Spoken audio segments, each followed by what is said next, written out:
All right, Victoria, let's go to the week 1 of the college football season. We're going to go through the 7 FBS schools here in the state of North Carolina. And the reason why I say 3 games or 3 teams in the state of North Carolina play on the 31st, because let's just go in order of when the games are played. 7 o'clock Thursday, August 31st, Elon's at Wake Forest. Yeah. Things I'm looking to see from Wake Forest early on in week 1. So these are, again, things that I want to see, that we want to see, Victoria, happen week 1 of the college football season for each of the schools here in the state of North Carolina, the FBS schools. Elon's at Wake Forest. All right, Mitch Griffiths, you've been around that program. You're a 4th-year player now. You've got a few years of eligibility left. Let's see what you got. You got big shoes to fill stepping in for Sam Hartman. Yeah. And they don't have to travel very far either. So Elon, Elon to Wake Forest. Well, no, Wake Forest doesn't have to travel very far. You got to walk across campus. But Elon at Wake Forest, it's an easy trip for them, obviously. But for Wake Forest, Mitch Griffiths, I want to see what you do as quarterback. These are big shoes to fill with Sam Hartman leaving. Sam Hartman was one of the most productive players in ACC history at quarterback, up there with Phillip Rivers in terms of numbers. He left for Notre Dame for his final year of eligibility. All right, Mitch, let's see what you got. You've been in that system for a long time. It's your turn. This is a big opportunity for him. And again, Elon made it to the FCS. They did. Playoffs last season. So it's not like they're a pushover school. I know they're an FCS school. You should win this game if you're Wake Forest, but it's not against a pushover of a program. Yeah. So it should be a good early test for Mitch. You think the pressure will get to him? I don't think so. No. I don't think so. But this is it's good competition, but it's a low pressure game. Yeah. It's a little bit different than when we get to ECU having to go to Michigan. We'll get into that here in a second. Another game being played on the 31st.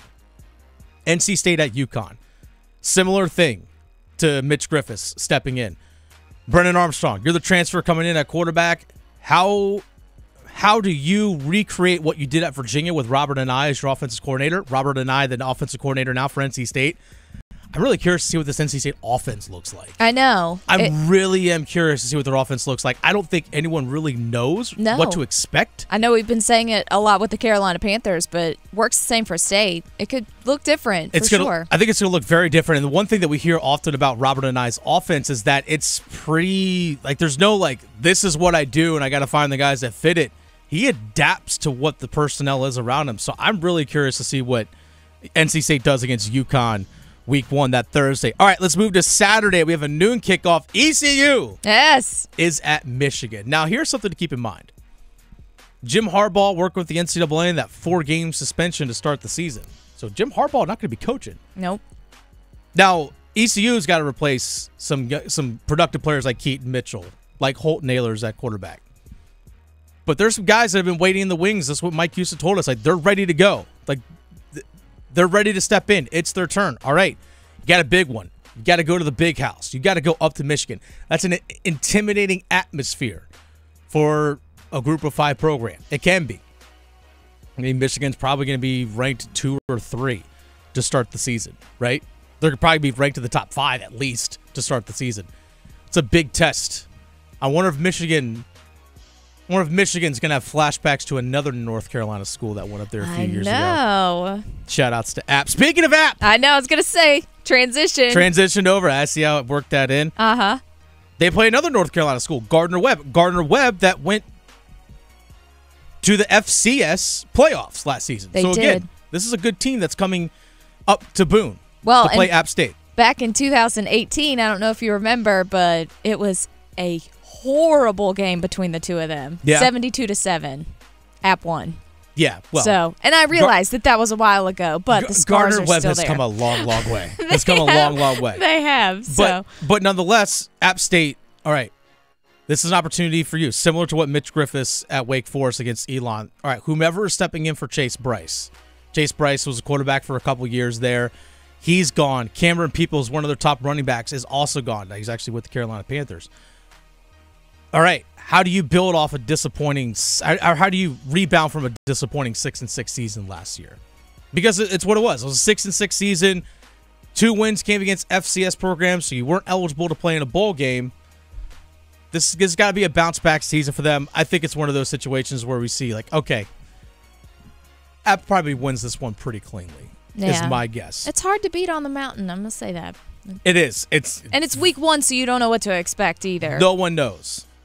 Again, this is an opportunity, again, for guys that are coming in first-year starters and stuff against an FCS program to kind of get your feet wet, to kind of get some of that game experience that you may not have had in the past. Now let's go to 6 o'clock that same Saturday. Game here in the state of North Carolina. South Carolina State, another FCS school from the MEAC, travels up to Charlotte to face the 49ers. Now this is a first opportunity we're going to see Biff Poggi, the new head coach for Charlotte, coach this team. A team that won 3 games last season, Charlotte. Yeah. All right.